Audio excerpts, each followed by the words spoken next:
Saudara-saudari terkasih, pada hari ini, Sabtu, 7 Juni 2025. Bacaan dari Injil Yohanes, bab 21, ayat 20 sampai dengan ayat 25. Marilah kita berdoa.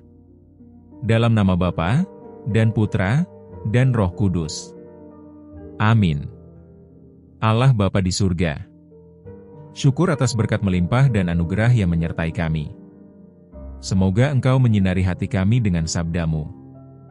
Demi Kristus, Tuhan dan pengantara kami. Amin. Bacaan Injil. Tuhan bersamamu dan bersama rohmu. Inilah Injil suci menurut Yohanes. Dimuliakanlah Tuhan. Setelah Yesus yang bangkit berkata kepada Petrus, "Ikutlah aku." Petrus berpaling dan melihat bahwa murid yang dikasihi Yesus sedang mengikuti mereka, yaitu murid yang pada waktu mereka sedang makan bersama duduk dekat Yesus. Dia inilah yang berkata, "Tuhan, siapakah dia yang akan menyerahkan Engkau?" Ketika Petrus melihat murid itu, ia berkata kepada Yesus, "Tuhan, apakah yang akan terjadi dengan dia ini?"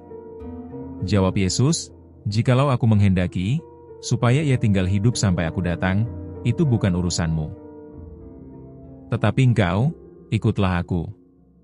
Maka tersebarlah kabar di antara saudara-saudara itu, bahwa murid itu tidak akan mati. Tetapi Yesus tidak mengatakan kepada Petrus, bahwa murid itu tidak akan mati, melainkan, "Jikalau aku menghendaki supaya ia tinggal hidup sampai aku datang, itu bukan urusanmu." Dialah murid, yang memberi kesaksian tentang semuanya ini, dan yang telah menuliskannya, dan kita tahu, bahwa kesaksiannya itu benar.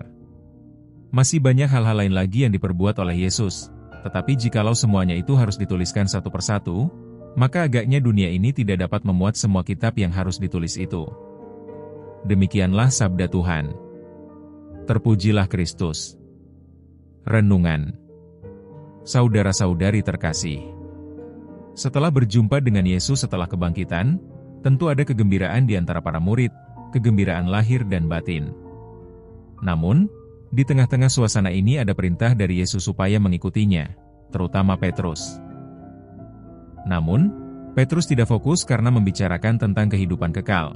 Yesus menjawab bahwa itu bukan urusannya. Kehendak Allah itu tidak bisa kita intervensi, kuasanya tidak ada yang tahu, hanya orang yang sudah masuk ke dalam surga yang tahu karena telah berjumpa dengan Tuhan.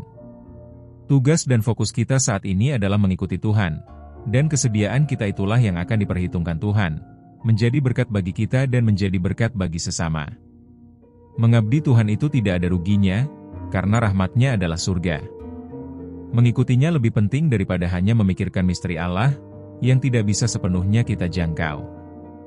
Jadi bertekunlah dalam mengikuti Yesus. Semoga Tuhan memberkati. Amin.